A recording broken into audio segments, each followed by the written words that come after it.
आज मैं एक्सप्लेन करने वाली हूँ एक ऐसी मूवी को जिसे देखने के बाद आपको विश्वास नहीं होगा कि क्या इस तरह से भी किसी को धोखा दिया जा सकता है।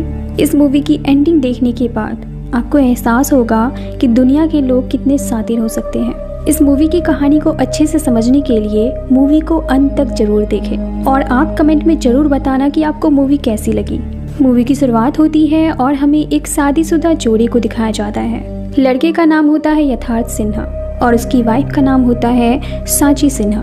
दोनों की नई नई शादी हुई थी और दोनों एक दूसरे से बहुत प्यार करते थे, लेकिन समय के साथ साथ धीरे धीरे दोनों के बीच लड़ाइयाँ बढ़ने लगी। और इसी दौरान एक दिन सांची यथार्थ से कहती है कि मैं पिछले 3 महीनों से तुमसे कह रही हूँ कि मुझे डिवोर्स चाहिए। क्या तुमने अपने वकील से बात की?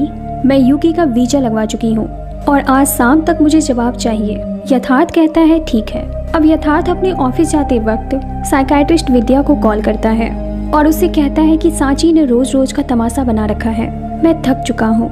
इस पर विद्या कहती है कि डोंट वरी, सब ठीक हो जाएगा।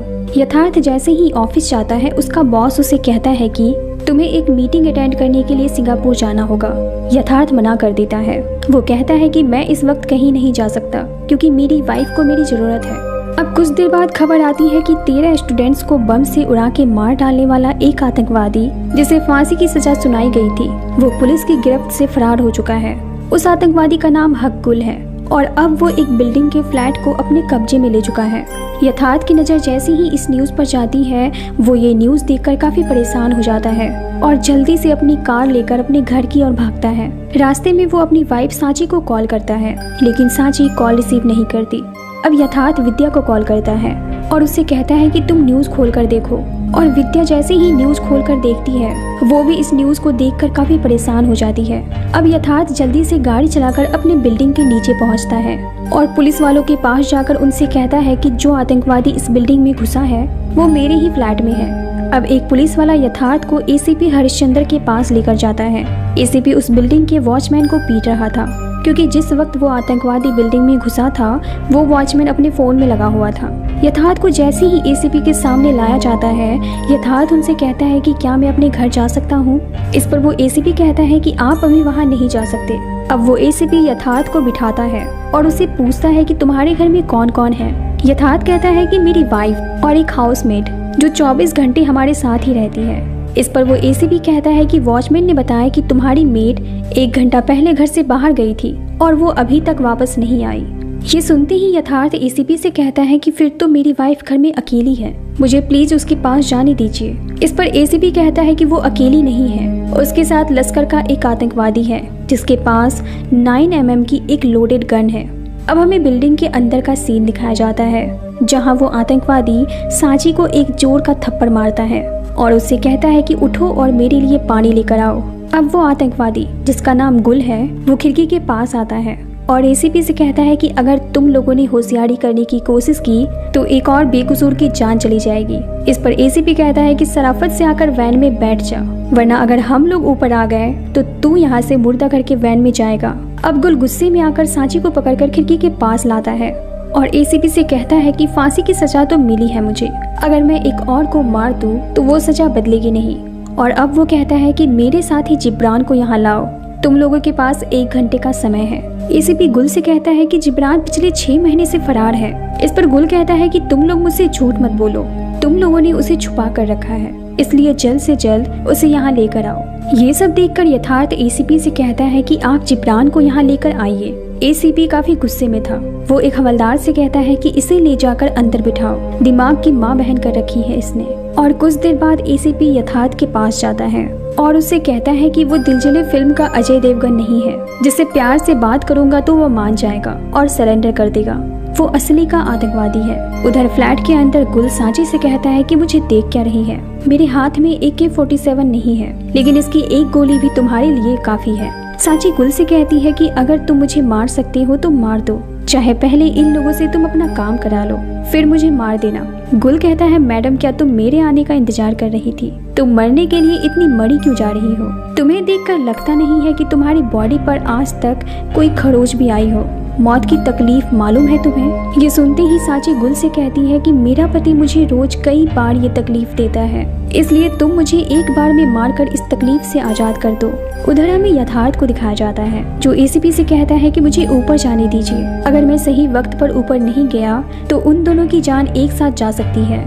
ये बात सुनते ही एसीपी चौंक जाता है। यथार्थ कहता है कि मेरी वाइफ को डिल्यूजनल डिसऑर्डर की बीमारी है, वो भी एडवांस स्टेज पर। यथार्थ एसीपी को बताता है कि जो चीजें सच नहीं होती वो उसे सच मान लेती है। जैसे कि आज सुबह ही वो मुझसे कहती है कि मैंने 3 महीने से डिवोर्स पेपर पर साइन नहीं किए हैं, जबकि हम दोनों के बीच डिवोर्स की कोई बात ही नहीं हुई। और अब वो अपनी साइकाइट्रिस्ट विद्या को मेरी गर्लफ्रेंड समझती है और रोज इस बात पर मुझसे लड़ती है। दूसरी तरफ सांची गुल से कहती है कि मेरे पति ने अपनी गर्लफ्रेंड को मेरा डॉक्टर बनाया हुआ है ताकि दोनों मिलकर मुझे पागल साबित कर सके। गुल नाम है ना तुम्हारा, तुम ही बताओ क्या मैं तुम्हें पागल लगती हूँ? गुल कहता है ऐसी बात है तो छोड़ क्यों नहीं देता वो तुम्हें? सांची कहती है कि अगर वो मुझे छोड़ देगा तो मेरी प्रॉपर्टी अपने नाम कैसे करवाएगा? इस पर गुल कहता है ओ मैडम, बंद करो अपनी ये कहानी, मैं यहाँ तुम दोनों की प्रॉब्लम सॉल्व करने नहीं आया हूँ, यहाँ खुद की लाइफ की बैंड बजी हुई है। नीचे हमें यथार्थ के मैड को दिखाया जाता है, जिसे एक हवलदार अपने साथ लेकर आता है। यथार्थ उससे कहता है कि तुम सांची को अकेला छोड़कर कहाँ चली गई थी? इस पर वो मैड कहती है कि मैडम ने मुझे सामान का लिस्ट दिया था, मैं वही लेने गई थी। यथार्थ एसीपी से कहता है कि सर आप इससे पूछ लीजिए सांची के कंडीशन के बारे में, मुझे उसे हर रोज दवाई खिलानी पड़ती है पर वो लेना नहीं चाहती, इसलिए मुझे किसी न किसी चीज में छुपाकर उसे दवाई देनी पड़ती है ताकि वो ठीक रहे। और तभी वो मैड यथार्थ से कहती है कि साहब मैडम की दवाई का वक्त हो चुका है। यथार्थ एसीपी से कहता है कि अगर दवाई देने में देर हो गई तो कुछ भी हो सकता है। उधर कमिश्नर को होम मिनिस्टर के सेक्रेटरी का कॉल आता है, वो कमिश्नर से कहते हैं कि हम दिल्ली से एनएसजी भेज रहे हैं। इस पर कमिश्नर कहता है कि हमारी बेस्ट टीम इस केस में लगी हुई है, हमें बस 2 घंटे का वक्त और दे दीजिए। उधर बिल्डिंग में गुल को दिखाया जाता है, जो एसीपी से कहता है कि जिब्रान का क्या हुआ, जल्दी से उसे यहाँ बुलाओ वरना अच्छा नहीं होगा। ये कहकर वो सभी को डराने के लिए हवा में फायरिंग कर देता है। इधर एसीपी को कमिश्नर की कॉल आती है। कमिश्नर कहता है कि दिल्ली से एनएसजी भेजे जाने की बात हो रही है, तुम्हें पता है ना कि अगर एनएसजी आ गई तो हमारी कितनी बदनामी होगी। उधर गुल सांची से कहता है कि तुम अमीर लोग बाहर से घर गाड़ी देखकर लगता है कि तुम लोगों के पास क्या कुछ नहीं होगा, लेकिन अंदर झांक कर देखो तो तुम लोगों के पास घर और गाड़ी के अलावा कुछ भी नहीं होता। सांची गुल से कहती है कि आज की दुनिया में झूठ सच के कपड़े पहनकर घूमता है, इसलिए दुनिया मेरे पति को सही समझती है और मुझे गलत। तभी फोन पर घंटी बजती है। गुल जैसे ही फोन उठाता है उधर से यथार्थ बात करता है। यथार्थ कहता है कि मैं सांची का पति बोल रहा हूँ, सांची की दिमागी हालत ठीक नहीं है, इसलिए हर 4 घंटे पर उसे दवाई खिलानी पड़ती है। वो दवाई खाना नहीं चाहती, इसलिए किसी न किसी चीज में मिलाकर उसे दवाई खिलानी पड़ती है।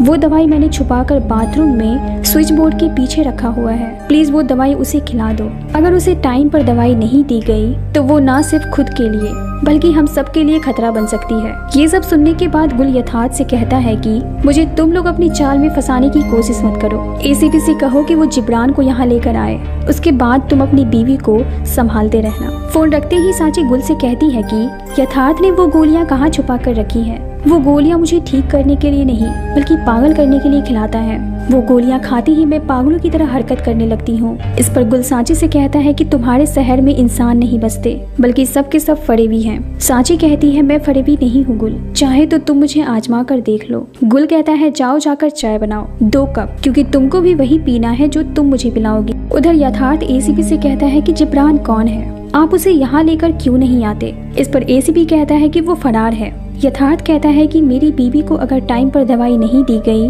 तो उसके दिमाग का फ्यूज किसी भी वक्त उड़ सकता है। कुछ दिन पहले की बात है, सांची की डॉक्टर घर पर आई हुई थी। इसी दौरान जब मैं उसके डॉक्टर से कुछ पूछ रहा था तो सांची को हम दोनों पर शक हो गया कि हम दोनों का अफेयर चल रहा है, और अचानक उसने घर का सामान उठाकर डॉक्टर विद्या पर फेंकना शुरू कर दिया और इसी दौरान डॉक्टर विद्या को चोट लग गई। यथार्थ एसीपी से कहता है कि उसे जो भी कहानी अच्छी लगती है वो उसे सच मान लेती है, चाहे वो सच हो या ना हो।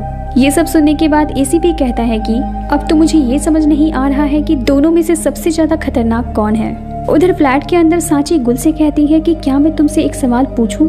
इस पर गुल कहता है कि सवाल पूछते हुए 2 ही अच्छे लगते हैं, एक बच्चे दूसरा बच्चन। सांची कहती है कि एक दिन की बात है, मैं मार्केट से जल्दी घर वापस आ गई और जैसे ही मैं अपने कमरे में गई, मैंने देखा कि यथार्थ बेड पर लेटा हुआ है और विद्या बाथरूम से बाहर निकल रही है। यथार्थ ने मेड को भी घर से बाहर भेज दिया था। विद्या ने कहा कि वो मुझसे मिलने के लिए आई थी। मुझे ये सब देखकर काफी गुस्सा आ गया था, क्योंकि मुझे पता था कि दोनों मुझसे झूठ बोल रहे हैं। इसलिए मैंने घर का एक सामान उठाकर उस चुड़ैल के सिर पर दे मारा। इस पर गुल कहता है कि ये दुनिया ही ऐसी है मैडम, यहाँ गैरों पर विश्वास मत करो और अपनों पर तो बिल्कुल विश्वास मत करो।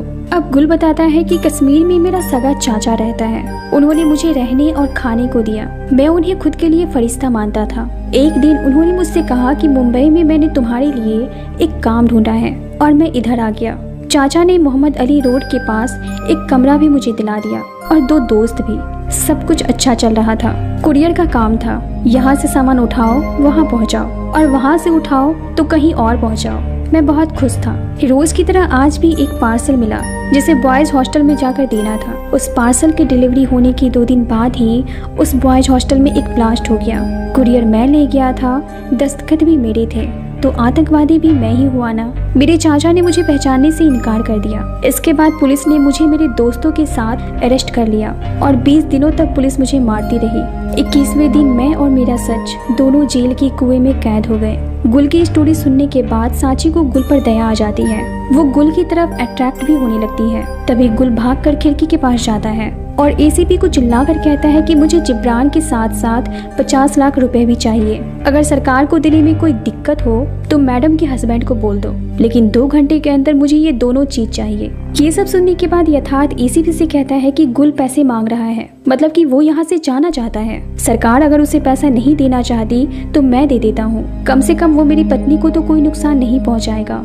एसीपी कहता है क्या लगता है आपको, पैसे देने के बाद वो आपकी पत्नी को छोड़ देगा? 13 मासूम लड़कों की जान ली है उसने। साल भर पहले एक लड़का कश्मीर से मुंबई के संजीवन हॉस्टल में पढ़ने के लिए आया था, लेकिन कुछ लड़कों ने उसे आतंकवादी कह कहकर उसका जीना हराम कर दिया था, जिसके कारण उसने आत्महत्या कर ली। उसी का बदला लेने के लिए गुल के चाचा ने गुल को ट्रेंड करके मुंबई भेजा था। गुल मुंबई आकर अपने साथियों के साथ मिलकर बम बनाने लगा। लश्कर से ट्रेनिंग लेकर आया हुआ था वो, इसलिए उसके अंदर काफी हिम्मत थी। बॉम्ब बनाने के बाद वो उसे खुद बॉयज हॉस्टल में प्लांट करने के लिए चला गया, लेकिन भगवान का शुक्र था कि वॉचमैन ने उसकी शक्ल को पहचान लिया था। इसके बाद हमने वॉचमैन के कहने पर उसका एक स्केच बनवाया और उसे उसके साथियों के साथ मोहम्मद अली रोड से अरेस्ट कर लिया। उधर फ्लैट में सांची गुल के साथ कुछ अलग ही सीन क्रिएट कर रही थी। गुल को भी समझ नहीं आ रहा होता है कि सांची का सच में दिमाग खराब है या फिर उसका कुछ और ही इरादा है। इसी दौरान गुल एक फायर कर देता है। एसीपी पूछता है कि गुल ऊपर क्या चल रहा है। गुल फोन पर बताता है कि फायर गलती से हो गया,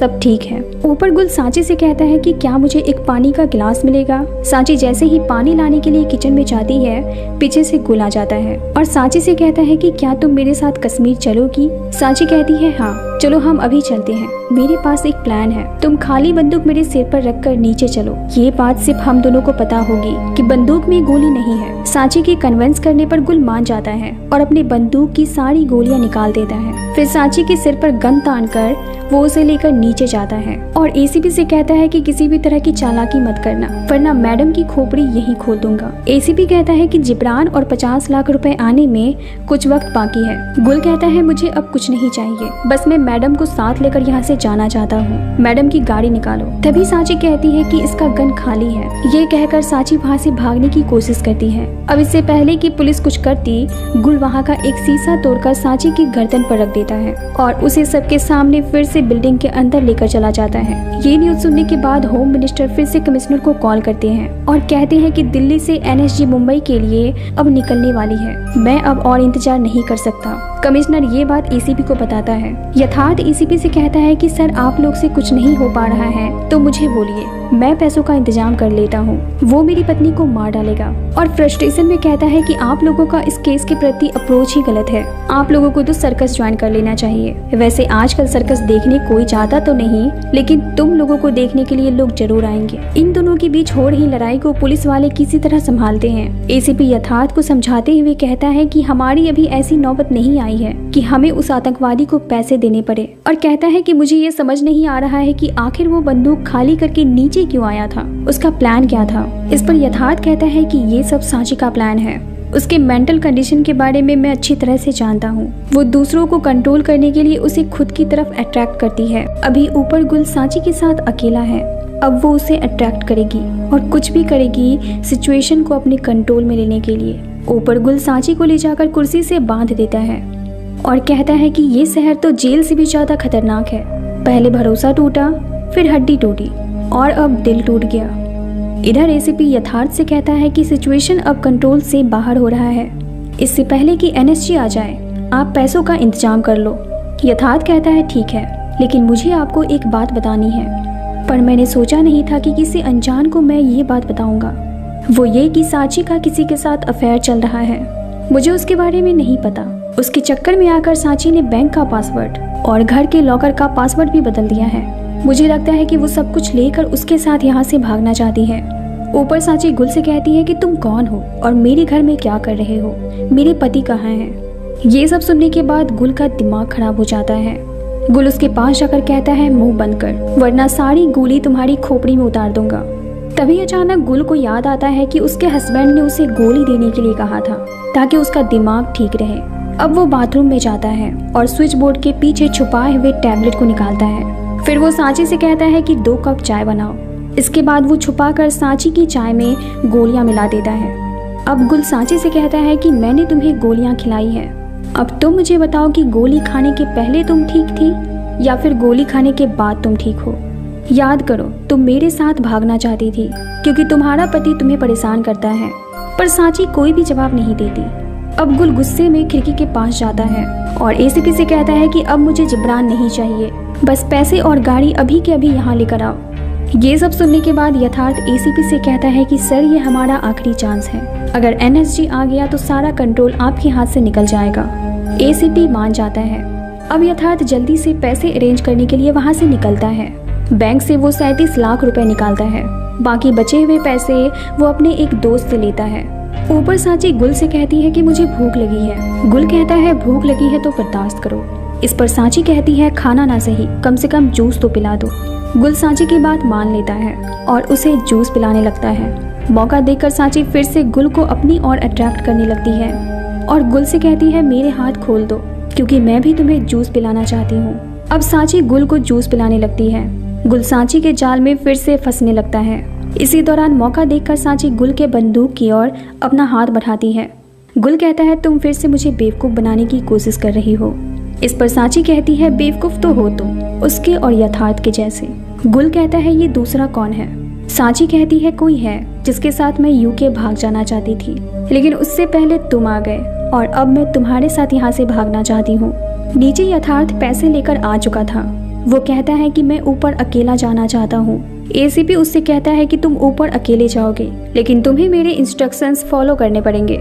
ऊपर गुल सांची से कह रहा होता है कि मैं एकदम सच कह रहा हूँ, जैसे ही मुझे पैसे मिलेंगे मैं तुम्हें यहाँ से निकाल कर ले जाऊंगा। और अब वो सांची को लेकर बाथरूम जाता है। फिर बोर्ड के पीछे से वो गोली निकालता है जो यथार्थ सांची को देता था। गुल उस गोली को सांची के सामने फ्लश कर देता है और सांची से कहता है कि आज के बाद तुम्हें कोई भी ये दवा नहीं देगा, और ये कहकर वो सांची को गले से लगा लेता है। इधर यथार्थ पैसों से भरा बैग लेकर बिल्डिंग के अंदर जाता है। उसके बिल्डिंग के अंदर जाने के कुछ देर बाद ही उस फ्लैट से गोलियां चलने की आवाज आती है। ये सुनते ही एसीपी अपनी टीम के साथ भागकर ऊपर जाता है। एसीपी जैसे ही फ्लैट के अंदर जाता है वो देखता है कि सांची मर चुकी है और यथार्थ की गोद में लेटी हुई है। वही गुल उसके सामने बैठा हुआ है जिसके पास ही बंदूक पड़ी है। और अब वो एसीपी से कहता है कि मैंने नहीं मारा इसे, लेकिन एसीपी उसे घसीटते हुए अपने साथ वहां से लेकर निकल जाता है। गाड़ी में बैठने के बाद भी गुल यही बोल रहा था, मैंने नहीं मारा उसे, मुझे मारना ही होता तो मैं उसके साथ उसके पति को भी मार डालता। इसके बाद गुल को जेल भेज दिया जाता है और वहीं सांची को एम्बुलेंस में हॉस्पिटल। अब हमें कोर्ट का सीन दिखाया जाता है जहां यथार्थ कटघरे में खड़ा था और वो जज को बता रहा था कि उस दिन वो जैसे ही फ्लैट के अंदर गया उसने देखा कि गुल बंदूक ताने सामने खड़ा है। मैंने उसे कहा कि मैं पूरे पैसे लेकर आया हूँ, प्लीज सांची को छोड़ दो। सांची ने मुझे देखते ही कहा यथार्थ जल्दी से इसे पैसे दे दो और मुझे यहाँ से लेकर जाओ। लेकिन ये सुनते ही गुल अजीब तरह से बिहेव करने लगा। मैडम मैंने बोला था मुझे फिर से धोखा मत देना। और ये कहते ही वो सांची पर गोलियां चलाने लगा और सांची मेरे आंखों के सामने ही मारी गई। इतनी ही देर में एसीपी वहां आ गए। इसके बाद उन्हें पता है कि आगे क्या हुआ। अब जज गुल से कहते हैं कि तुम्हें अपनी सफाई में कुछ कहना है। गुल कहता है कि मैं उसे क्यों मारूंगा, हम दोनों एक दूसरे से प्यार करते थे और साथ रहना चाहते थे। वो मेरे साथ कश्मीर जाना चाहती थी। ये उसका पति मैडम को कोई दवाई देता था उसे पागल बनाने के लिए। मैडम ने खुद बताया था मुझे। गुल कहता है कि यथार्थ जैसे ही बैग लेकर घर के अंदर आया, मैं वो बैग लेकर मैडम के साथ वहाँ से निकलने वाला था, लेकिन तभी यथार्थ ने पूछा कि मैडम की गोलियां कहाँ हैं। मैंने कहा कि अब वो गोलियां तुम मैडम को कभी नहीं दे पाओगे, क्योंकि मैडम तो जाएगी मेरे साथ और दवाइयाँ पहले ही फ्लस में जा चुकी है। ये सुनते ही यथार्थ ने कहा कि अबे इडियट, पहले ही बता देता तो मुझे इतना ड्रामा करने की जरूरत ही नहीं पड़ती। इसके बाद उसने एक दवा की बोतल अपने पॉकेट से निकालकर वहां रख दी। फिर उसने मुझसे कहा कि तू इसे अपने साथ लेकर जाना चाहता है, जा तू इसे लेकर जहां भी जाना चाहता है, चला जा, जान छुड़ा मेरी इससे। और इसके बाद वो मैडम को गंदी गालियां देने लगा। इसके बाद मैडम ने मुझसे कहा कि गुल, अगर तुम मुझसे प्यार करते हो तो इसे सूट कर दो। मैं ये सब देखकर हैरान हो गया कि आखिर यहाँ चल क्या रहा है। इसी दौरान यथार्थ धीरे धीरे मेरे पास आ गया और मेरे हाथ में रखे बंदूक से उसने मैडम पर लगातार 3 गोलियां चलाई। मैं तो मैडम को इन लोगों से बचाकर अपने साथ ले जाना चाहता था। इसके बाद क्या हुआ सब एसीपी को पता है। इसके बाद एसीपी बयान देता है। वो कहता है कि गुल बिल्कुल झूठ कह रहा है। वो यथार्थ पर जो भी इल्जाम लगा रहा है वो गलत है। मैं पूरे दिन मिस्टर सिन्हा के साथ था। उसने अपनी पत्नी को बचाने के लिए हर वो कोशिश की जो एक पति को अपनी पत्नी के लिए करना चाहिए, या शायद उससे भी बढ़कर। अब एसीपी जज से कहता है कि गुल को मैं पिछले कई महीनों से जानता हूँ, क्योंकि मैंने ही इसे अरेस्ट किया था। इंटेरोगेशन के दौरान मुझे पता चला कि गुल मेंटली स्टेबल नहीं है, इसलिए इसकी ज्यादातर बातें मनगढ़ंत कहानियां होती है जिसमें कोई रियल किरदार नहीं होता। इसके मेंटली अनस्टेबल होने का रिपोर्ट मैं पहले ही सबमिट कर चुका हूँ। अब जज फैसला सुनाते हैं कि हकगुल को पहले ही 13 स्टूडेंट को मारने के लिए फांसी की सजा सुनाई गई थी और अब इसे सांची मर्डर केस में सेक्शन 302 के तहत फांसी की सजा सुनाई जाती है। लेकिन इसे तब तक फांसी नहीं दी जाएगी जब तक ये मेंटली स्टेबल ना हो जाए। इसके बाद एसीपी गुल को मेंटल हॉस्पिटल लेकर जाने लगता है। और अब फाइनली हम इस मूवी की रियल स्टोरी के बारे में जानेंगे कि इस मूवी की काली सच्चाई क्या है। दरअसल सांची की डॉक्टर विद्या का यथार्थ के साथ सच में अफेयर चल रहा था। विद्या ने ही यथार्थ को दवाई दी थी सांची को देने के लिए, जिससे कि वो पागल होने लगे और धीरे धीरे इन दोनों के रास्ते से वो निकल जाए। इसके बाद यथार्थ ने अपने मेड को बता दिया था कि हर 4 घंटे पर सांची को ये दवाई देनी है। वो ये दवाई खाएगी तो नहीं, मगर किसी न किसी चीज में मिलाकर उसे टाइम पर ये दवाई देनी है। इस मूवी में हम यथार्थ को सांची के लिए परेशान होते हुए देखते हैं। दरअसल वो सांची के लिए परेशान नहीं था, बल्कि वो दवाई के लिए परेशान था जो वो सांची को दे रहा था। डॉक्टर विद्या ने यथार्थ से कहा था कि अगर वो दवाई पुलिस के हाथ लग गई तो हम बुरी तरह से फंस जाएंगे। इसलिए जब यथार्थ पैसों का इंतजाम करने के लिए बाहर निकला था तो डॉक्टर विद्या ने असली गोली को रिप्लेस करने के लिए नकली गोली यथार्थ को दी थी जो उसने उस फ्लैट में रख दी थी। लेकिन गुल ने असली गोली को फ्लश करके यथार्थ का काम पहले ही पूरा कर दिया था। पर यह कहानी यही खत्म नहीं होती। इस मूवी का एक और पार्ट अभी बाकी है और वो पार्ट है एसीपी। दरअसल सांची यूके जाना चाहती थी, लेकिन पासपोर्ट वेरिफिकेशन के कारण उसका वीजा अटका हुआ था। सांची इसका गुस्सा जाकर पुलिस वालों पर उतारती है। इसी दौरान सांची की मुलाकात एसीपी से होती है। एसीपी सांची को अपने केबिन में ले जाता है। सांची से बात करने के दौरान एसीपी सांची की खूबसूरती की ओर अट्रैक्ट हो जाता है और पहली ही मुलाकात में दोनों के नंबर एक्सचेंज हो जाते हैं। अब इनका मिलना और बात करना शुरू हो जाता है। लेकिन सांची का यूके जाने का प्लान कैंसिल नहीं होता। वो एसीपी से कहती है कि तुम अपनी जॉब छोड़ दो, हम दोनों यूके जाकर शिफ्ट हो जाते हैं। लेकिन एसीपी अपनी नौकरी छोड़कर कहीं नहीं जाना चाहता था। सांची जैसे ही ये सुनती है वो कहती है कि अगर तुमने मुझे धोखा दिया तो मैं तुम्हारे खिलाफ केस फाइल कर दूंगी। इसके बाद तुम घर, नौकरी और अपनी जिंदगी से भी हाथ धो बैठोगे। एसीपी सांची की धमकियों से डर जाता है। दरअसल एसीपी पहले से शादीशुदा था और उसके 2 बच्चे भी थे, इसलिए अब वो सांची को अपने रास्ते से हटाने की प्लानिंग करने लगता है। उसी वक्त गुल को 13 स्टूडेंट को मारने के केस में फांसी की सजा सुनाई गई थी। गुल को जेल ले जाते वक्त एसीपी वैन में उसके साथ अकेला बैठता है। वो गुल से कहता है कि मैं तुम्हें फांसी पर लटकने से बचा सकता हूँ, बस तुम्हें मेरा एक छोटा सा काम करना होगा। इसके बाद वो गुल को अपना प्लान समझाता है। वो कहता है कि तुम सांची को ऊपर उसके फ्लैट में कैद करके रखना और मैं उसके पति को पैसे लेकर ऊपर भेजूंगा। जैसे ही वो ऊपर जाएगा तुम सांची को शूट कर देना और सारा इल्जाम उसके पति पर डाल देना। गुल एसीपी की बात मान लेता है। अब एसीपी सांची को मैसेज करता है कि वो उससे मिलना चाहता है, इसलिए वो सांची से कहता है कि वो मेड को किसी बहाने से घर से बाहर भेजे।